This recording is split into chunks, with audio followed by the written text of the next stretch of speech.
오늘 여러분과 제가 같이 은혜를 나눌 말씀은 야곱에 대한 이야기입니다. 야곱은 누구입니까? 바로 모태신앙이고 신앙의 금수저 출신입니다.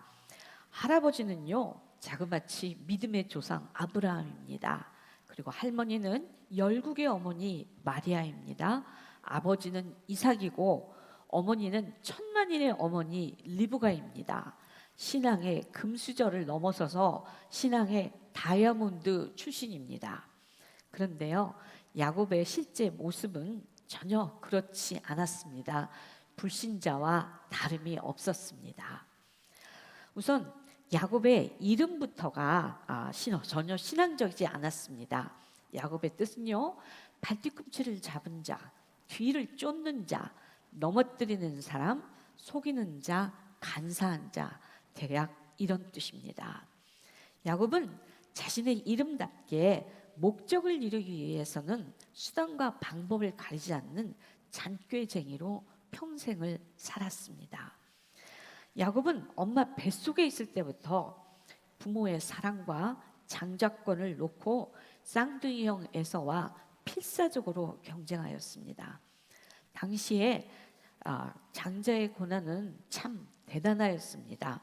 거의 부모와 같은 위치였습니다.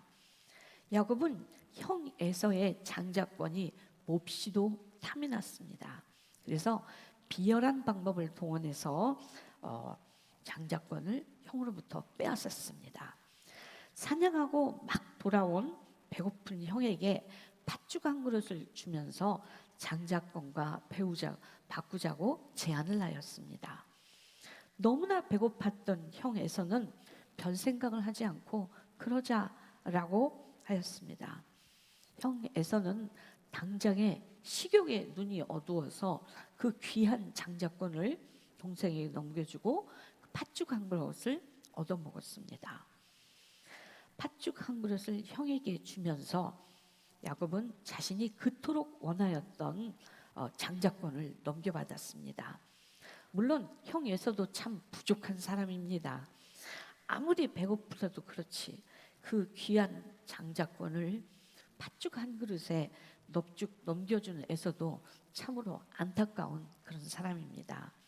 그리고 야곱은 어머니와 함께 작전을 짜서 이미 늙고 시력이 약한 아버지 이삭을 속이면서 기어이 장자의 축복을 받아냅니다. 나중에 이 사실을 알게 된 형 에서는 화가 머리끝까지 차올라서 동생 야곱을 죽이려 하였습니다. 그래서 엄마 리브가는 친정 오빠 라반의 집으로 야곱을 피신시킵니다. 야곱은 형 에서가 얼마나 화가 났는지 알았기 때문에 에서가 정말로 무섭고 두려웠습니다. 형이 당장 자신을 죽이는 것 같았습니다. 그래서 즉시 외삼촌 라반의 집에 있는 하란으로 피신을 합니다. 야곱은 외삼촌 라반의 집으로 가는 도중에 어느 날 밤에는 돌베개를 베고 잠을 자야 했습니다. 서글프게 돌베개를 베고 들판에서 잠을 자야 했는데 바로 그 서글픈 들판에서 야곱은 정말로 귀한 멋진 꿈을 꾸었습니다. 지금 화면에 나오는 저런 모습입니다. 그리고 저 계단 맨 위에 서서 하나님이 보이고 하나님께서 야곱에게 이렇게 말씀하셨습니다. 창세기 29장 13절과 14절에 기록되어 있는데요. 제가 새 번역으로 읽어드리겠습니다. 주님께서 그 층계 위에 서서 말씀하셨다. 나는 주 너의 할아버지 아브라함을 보살펴준 하나님이요 너의 아버지 이삭을 보살펴준 하나님이다. 네가 지금 누워있는 이 땅을 내가 너와 너의 자손에게 주겠다. 너희 자손이 땅의 티끌처럼 많아질 것이며 동서남북 사방으로 퍼질 것이다. 이 땅의 모든 백성이 너와 너희 자손 덕에 복을 받게 될 것이다. 아멘. 그리고 그 다음 절 15절을 제가 새 번역으로 준비했습니다. 우리 함께 같이 읽겠습니다. 시작. 내가 너와 함께 있어서 내가 어디로 가든지 너를 지켜주며 내가 너를 다시 이 땅으로 데려오겠다. 내가 너에게 약속한 것을 다 이루기까지 내가 너를 떠나지 않겠다. 아멘. 꿈에서 깬 야곱은 하나님이 항상 자신의 옆에 계셨는데 그것을 미처 몰랐다는 사실을 깨달았습니다. 그리고 너무 감격해서 그곳 이름을 베델이라고 지었습니다. 야곱의 이 체험은 정말로 귀하고 귀한 체험이었습니다.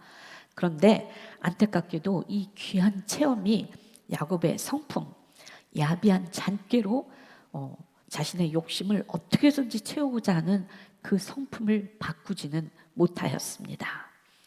어쨌든 야곱은 이윽고 외삼촌 라반의 집에 도착하였습니다.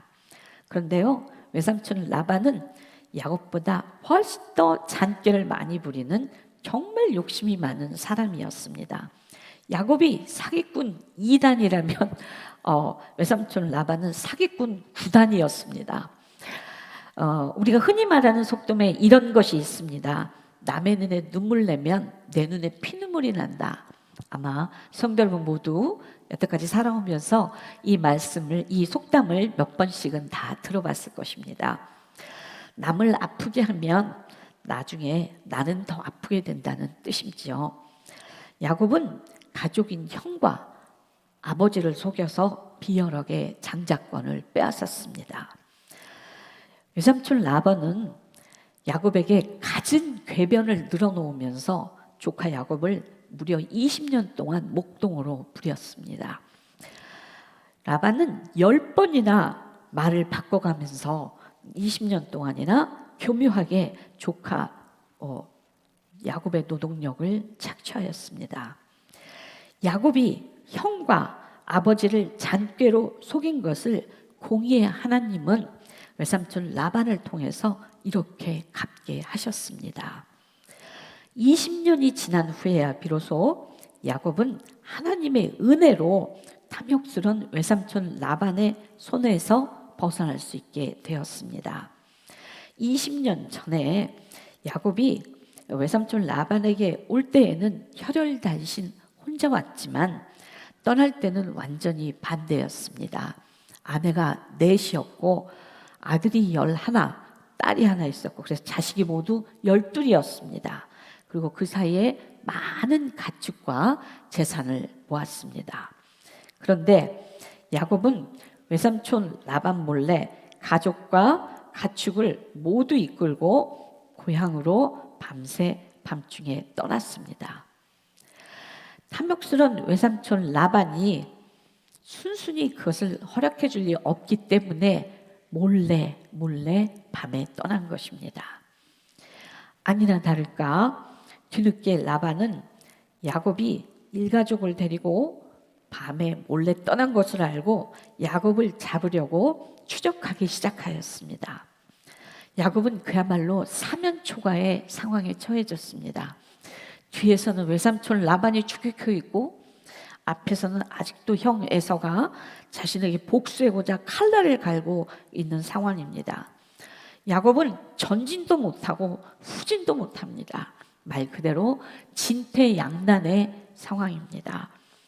그동안 야곱이 자신의 잔꾀로 비열하게 세상을 속이고 살아온 결과가 바로 이런 것입니다. 야곱은 세상을 우습게 본 것입니다. 자신의 꾀로 세상을 쉽게 손에 쥐고자 한 결과입니다. 이런 위험한 상황에서도 우리의 언약의 하나님은 야곱에게 하신 과거의 약속을 신실하게 지키십니다. 베델에서 하나님은 언제나 지켜주시겠다는 약속을 하셨습니다. 하나님은 이번에도 그 약속을 신실하게 지키십니다. 외삼촌 라반은 추격하다가 마침내 야곱을 따라잡았습니다. 그런데 바로 그날 밤에 라반의 꿈에 하나님께서 나타나셔서 이렇게 말씀하셨습니다. 제가 창세기 31장 24절을 현대어 성경으로 찾아왔습니다. 함께 읽겠습니다. 시작. 그런데 그날 밤 하나님이 아람 사람 라반의 꿈에 나타나 너는 어떤 방법으로도 야곱을 위협하지 말아라 하고 말씀하셨다. 아멘. 라반은 하나님의 이 말씀을 그대로 받아들입니다. 그리고 추격을 해서 야곱의 가족들을 만났지만 그냥 축복해주고 집으로 돌아갔습니다. 야곱은 자기를 뒤에서 추격해오던 외삼촌 라반을 하나님이 개입해 주셔서 해결할 수 있었습니다. 그런데 앞에서는 여전히 20년 동안 자신에게 복수의 칼날을 가져온 형 에서가 아직도 서슬퍼렇게 자신을 기다리고 있습니다.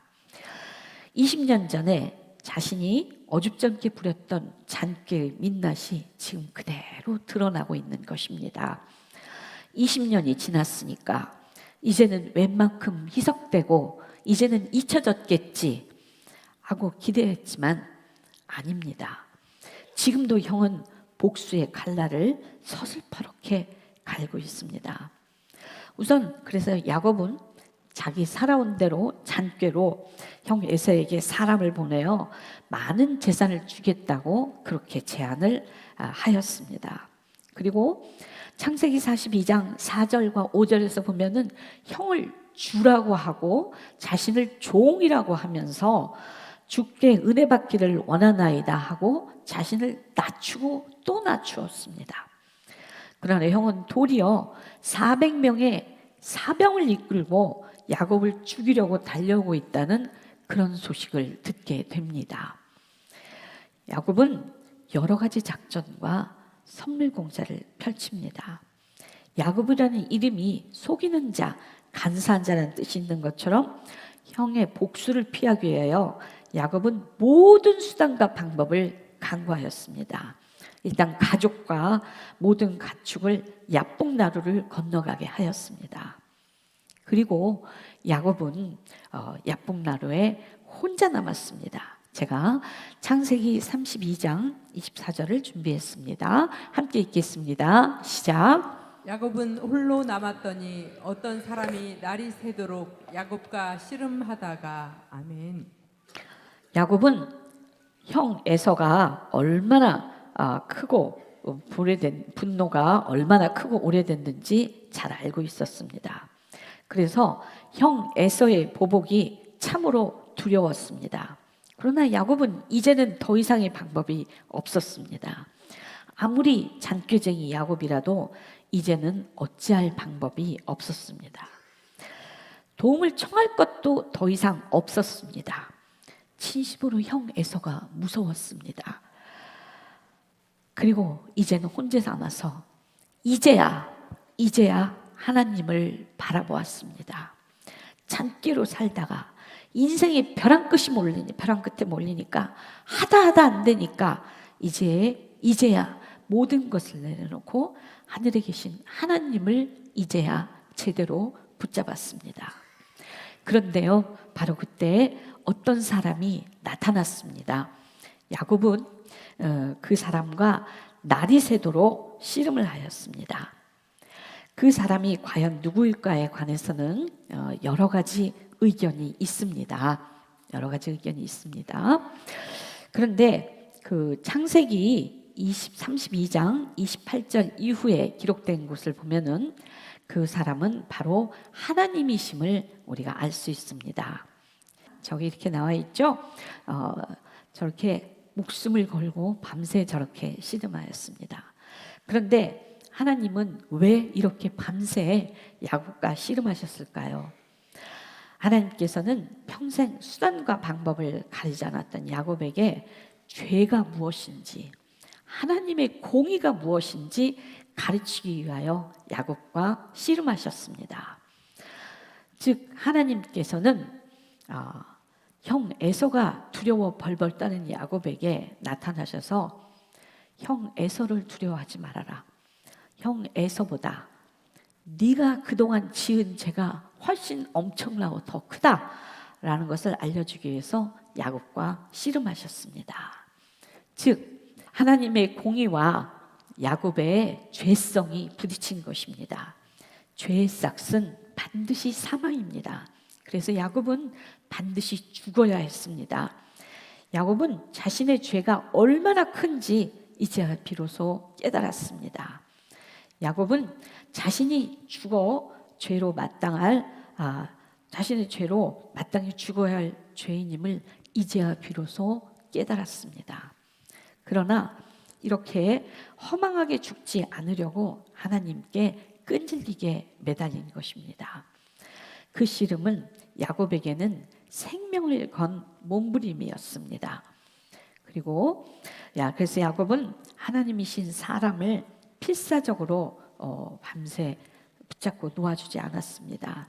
그 씨름은 야곱에게는 절대절명의 회개기도였습니다. 하나님, 제가 잘못했습니다. 다시는 앞으로 잔꾀로 살아가지 않겠습니다. 주님, 용서하여 주시옵소서. 이렇게 하나님께 붙잡고 또 늘고 늘어졌습니다. 이윽고 날이 새자 하나님은 야곱의 회개를 받으십니다. 성경에는 야곱에게 졌다고 기록되어 있습니다. 그런데 성도 여러분, 창조주 하나님이 인간에게 지시겠습니까? 하나님께서 져주신 것입니다. 하나님께서 야곱의 회개 기도를 받으시고 이제 됐다 하고 회개 기도를 받으신 것입니다. 그리고 하나님은 야곱의 허벅지 관절을 쳐서 뼈가 어긋나게 하십니다. 허벅지 관절은 환도뼈라고 부르기도 하는데 요즘 말로 하면 고관절 부위입니다. 그래서 그 후로는 야곱은 평생 다리를 저는 장애인으로 삽니다. 그런데 하나님은 야곱을 용서하시면서 그냥 용서하지 않고 왜 야곱의 허벅지 관절을 쳐서 야곱을 불구로 만드셨을까요? 그거는 옛날에 구약시대 사람들은요, 허벅지 관절, 환도뼈, 이 고관절을 아주 중요하게 생각하였습니다. 신체의 기초, 활동의 기초라고 생각했습니다. 즉 생명의 근원이라고 생각하였습니다. 야곱, 네가 평생 의지하였던 네 잔꾀 그것을 내려놓고 앞으로는 겸손하게 하나님의 방법으로만 살아가라고 하나님께서 명령하신 것입니다. 야곱은 이제 평생 절름발이가 되어서 겸손할 수밖에 없게 되었습니다. 그리고 다리를 저는 자신의 모습을 보면서 언제 어디서나 하나님을 기억할 수 있게 되었습니다. 야곱은 비록 불구가 되었지만 이제야 비로소 하나님의 방법대로만 살아갈 수 있게 되었습니다. 그런데요, 우리 하나님은 여기서 또 끝나지 않았습니다.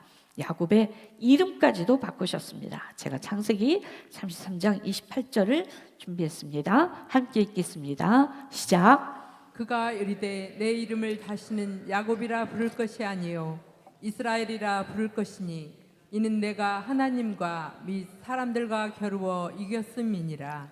아멘. 야곱의 이름은 이제 이스라엘이 되었습니다. 이스라엘의 뜻은 하나님과 겨루어 이겼다라는 뜻입니다. 이 뜻은 하나님을 진짜 이겼다는 뜻이 아니고 하나님으로부터 용서를 받았다라는 뜻입니다.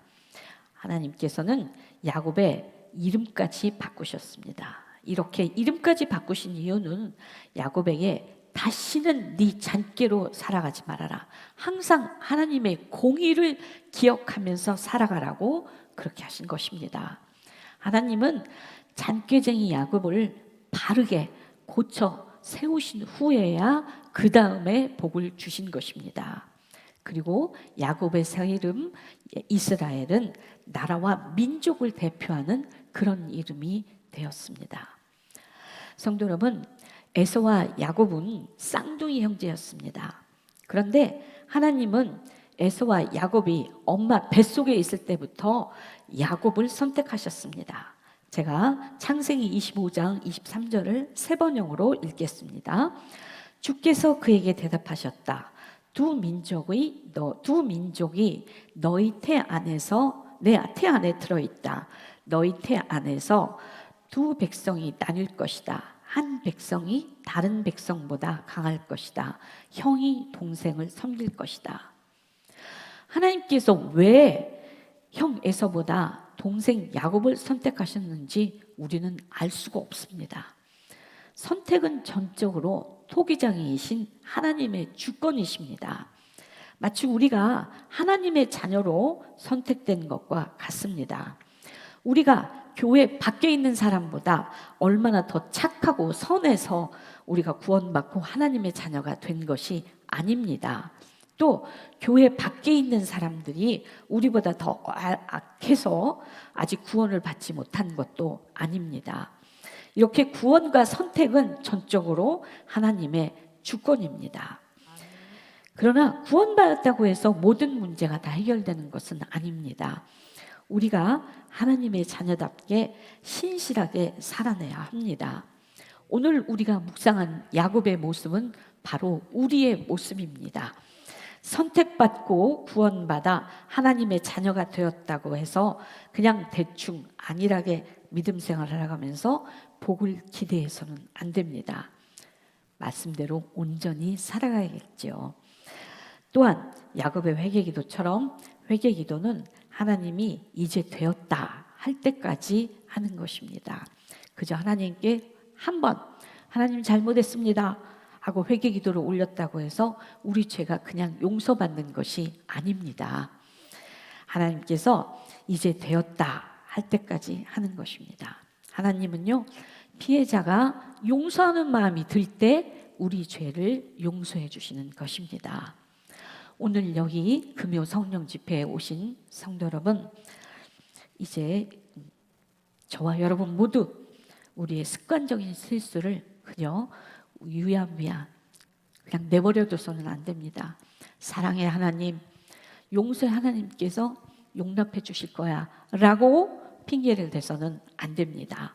안일하게 생각해서는 안 됩니다. 야곱이 야복나루에서 밤새 씨름한 것처럼 오늘 우리도 여기에서 우리의 죄성과 그런 걸로 함께 씨름을 해서 우리의 하나님께 이제 되었다라는 그런 말씀을 들어야 합니다. 오늘 모두 여러분과 제가 함께 기도하면서 하나님으로부터 이제 되었다 하는 그런 복된 말씀을 들을 수 있기를 축원합니다.